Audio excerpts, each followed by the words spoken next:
بسم الله الرحمن الرحیم. دوستانو موږ تېره ورځ درس د مسعود په پروګرام کې وو. راوله موږ دا زده کړ چې څنګه کولی شو په دغه ټیبل کې موږ تنظیمات کار کړو. ټیبل یو ته راغلو، تر دغه ځای پورې مې درته تشریح کړی وو که نه، یو رنګ منظم جوړ کړي. بل موږ تاسو سره دا الاینمنټ دی دوستان. الاینمنټ چې شته وایي موږ درې نوع الاینمنټ دلته زده کړي وو. څنګه چې ښي طرف کې دې ولیکل شي، چپ طرف کې دې ولیکل شي، چېرته دې ولیکل شي. دا زموږ او تاسو ټیبل و چې زه په دې کې ټایپینګ کوم. تاسو وایئ چې د چپ له طرف نه څه شی کېږي، ټایپ کېږي او کولی شو استفاده کړو. زه ورته وایم چې نه وروره، زما سره د چپ طرف نه مه ټایپ کېږه، دلته راشه. زه وایم په سنټر کې دې ټایپ شي، پورته او سنټر کې. نو دلته څه کلیک وکړې، اوس تا ته به چېرته لیکل کېږي، له سنټر نه شروع کېږي ټایپینګ دی. او دغه نور یې انتخاب کې په دغه ټیبل کې نه معلومېږي تر هغه وخت پورې چې دغه سایز څه شی کړو، غټ نه کړو. مثلا دلته راشه دا سایز غټ کړه. اوس چې غټ کړه دا ټول انتخاب کړه، دا چیرته غواړي چې نو مثلا زه سنټر کې غواړم، لاندې غواړم، دې کونج کې غواړم، دې کونج کې، دغه کونج کې، دا منځ کې، دې خواته. صحیح شو. دې ته الاینمنټ وایي. معمولا همیشه دغه منځنی انتخاب کوئ، همیشه تاسو لپاره ښه ده. بل موږ تاسو سره څه ده، هغه څه ده ټکسټ ډایرکشن ده. مثلا موږ تاسو حاضري شیان څه جوړوو، دلته شمیره لیکلی وي او هغه شمیره سایز وړوکی وي که نه. زه به دا پاکم، په پښتو باندې ورته ولیکم شمیره. صحیح شو. اوس شمیره سایز خو معمولا موږ تاسو چې وینو دا د شمیره کالم داسې وړوکی وي. اوس زه وایم چې دا شمیره دې داسې راشه، دلته په دې باندې کلیک وکړه او دلته راشه، دلته سنټر ته راوړه. اوس چې ته سایز وړوکی کوې هر څومره مشکل نه لري. دا طرف ته ګرځي چې و دا انتخاب کړه، داسې داسې داسې. صحیح شو. درې رقمه کولی شي ولیکئ، هر رقم څه درېیم. بل سل مارجن ده، په دې کې داسې خاص شی نشته، فقط هماغه فاصلې دي چې دغه ټکسټ د چېرته ولیکل شي. یو خبره نوی څه ده پکې، الاو سپیسینګ بټوین سیلز. دا څه کار کوي؟ زه به دلته دا ټول ټیبل انتخاب کوم، ټیبل ډیزاین ته به لاړ شم. موږ تاسو مخکې دا شیان ویلي ده، دغه سایز به یې زه لږ شی کړم، غټ کړم. مثلا داسې مې غټ کړه سایز د ټیبلونو. صحیح ده. اوس دا ټول سایز مې غټ کړه. زه غواړم چې د دوی په هر یو منځ کې د څه وي، لږ لږ فاصله جوړ شي. نو د دې لپاره تاسو دلته لاړ شئ ټیبل لیاوټ ته، سل مارجن ته، او دلته ورته الاو سپیسینګ، دلته یې سایز لږ زیات کړه ورته، مثلا 0.6. اوس ګوره هر سل ځان ته جوړ شي. مجموعه ټیبل کې ده، فقط دلته منځ کې فاصلې د سټایل لپاره که غواړئ استعمالولی شئ، ډېر ښایسته ښکاري. نور چې نه سورټ موږ به تاسو مخکې ویلي وو، چې له ا نه تر زیډ پورې او زیډ نه تر ا پورې نومونه لیکلو دا شیان وو که نه، مخکې مې ویلي وو. مثلا دلته به زه ډیټا راوړم، مثلا دلته موږ تاسو ډیټا لرو. زه به خپل کیبورډ بیرته انګلیش ته واړم، دلته ا شو، دلته بی شو، سی ډي ای. مثلا دا منظم ده تیار. خو که دلته ګډوډ وي، مثلا داسې وي، دا باید پورته دې لاړ شي، د دغه ځای نه به یې شروع کړو. مثلا جي آر کیو ای، مثلا دلته اف دې وي او دلته دې سی وي، دلته دې مثلا ام وي. اوس دا خو منظم نه ده، زه وایم چې دا دې منظم شي. نو دلته سورټ تاسو زده ده، دلته لاړ شه، ورته ا ټو زیډ ماته څه کړه، سورټ کړه. خو دلته ورته څه انتخاب کړه، کالم انتخاب کړه، ا نه تر زیډ پورې. اوس ګوره دا ا سر ته ځي او آر آخر ته راغلی. صحیح شو.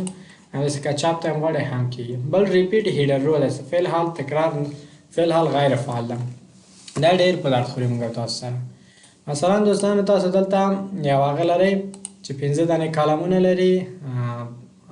زه به دا بېرته لرې کړم، دلته به لاړ شم انزرټ، دلته ورته وایم چې کالمونه راته 5 دانې جوړ کړه او روز مثلا دومره راته جوړ کړه. دومره زیات څه کوو، دومره به بس.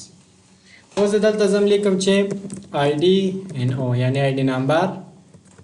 صحیح ده. دلته ورته لیکم نیم، دلته ورته لیکم لاست نیم، دلته لیکم مثلا کلاس، او دلته لیکم مثلا فیس. صحیح شو. دا مې چې کله ولیکل، اوس دا نومونه زه لیکم راځم، دا لومړنۍ صفحه ما سره څه شو، ډک شو. اوس دومه صفحه کې راځم. دومه صفحه کې دلته سر کې عنوان شته؟ نشته.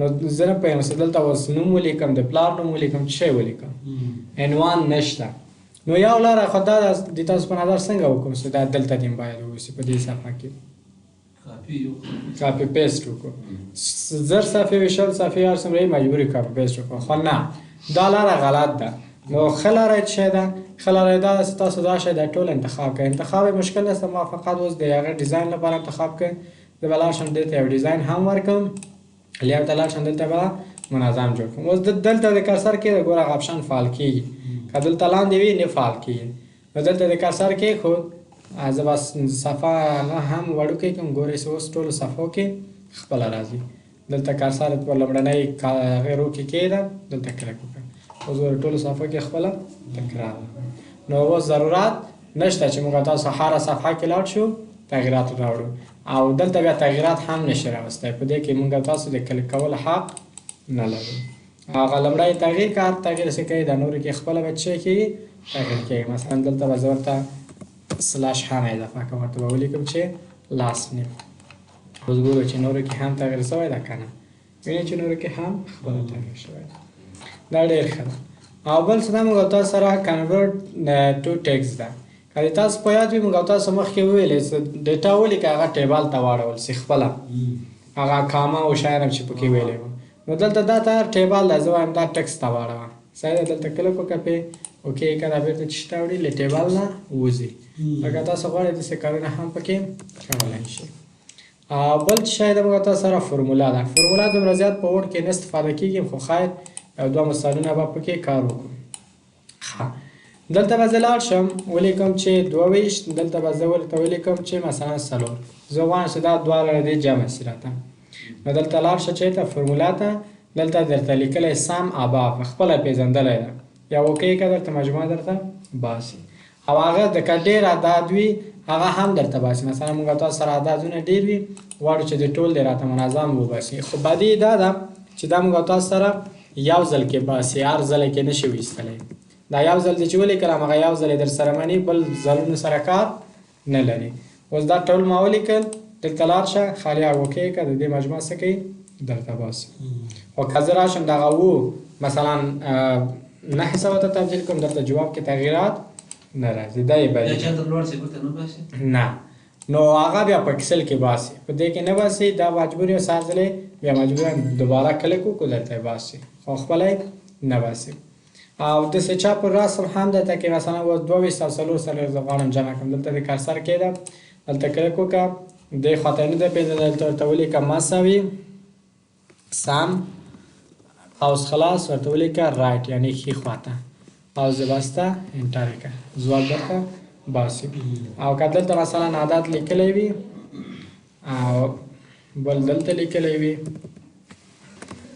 صحیح شو اوس زه غواړم چې دغه دواړه دې راته جمع سي نو د دې کار لپاره موږ تاسو دلته ځو فورمولا ته ګوره سم لیفټ خپله یې وپېژندلو کې دلته ځواب باسي همداسې بیلو ټول پیدا کوي نو دا دوستانو موږ تاسو سره په ایم ایس ورډ پروګرام کې د ټیبلونو ټول څه تنظیمات او څه خبرې ټول مې درته تشریح کړو په دې هیله چې پوه سوی یاست نور په ټیبلونو کې څه نشته نور کار ستاسو زحمت ستاسو نور څه شی جوړولی شئ او ورڅخه استفاده کولی شئ